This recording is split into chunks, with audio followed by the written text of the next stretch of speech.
In this video, I'm going to teach you how to easily turn on caps lock notification or sound in Windows 11 PC or laptop. So without any further ado, let's begin.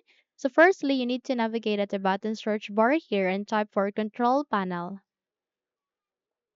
Once you've typed it, kindly wait until a best match would appear in this window. And once it's here, all you need to do is you need to click on open to continue.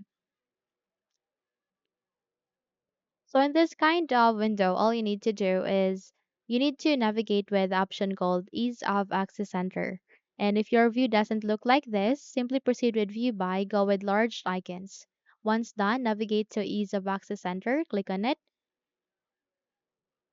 and in a few moments you would be redirected here. Please navigate with the Make the Keyboard Easier to Use. So here at the Make the Keyboard Easier to Use, you would be able to see different keys, which are mouse keys, sticky keys, toggle keys, and filter keys, and more.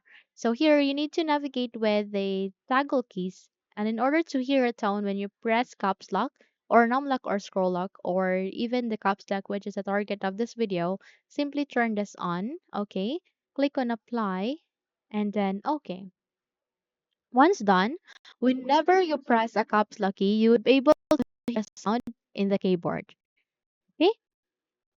Or a caps notification the moment you've clicked caps lock. Now, once you're good, close the window and that's it. If you think this video helped you a lot, then please don't forget to subscribe, hit the like button, press the bell icon to be updated for more tutorials like this. Now, thank you for watching the video and have a good day, everyone.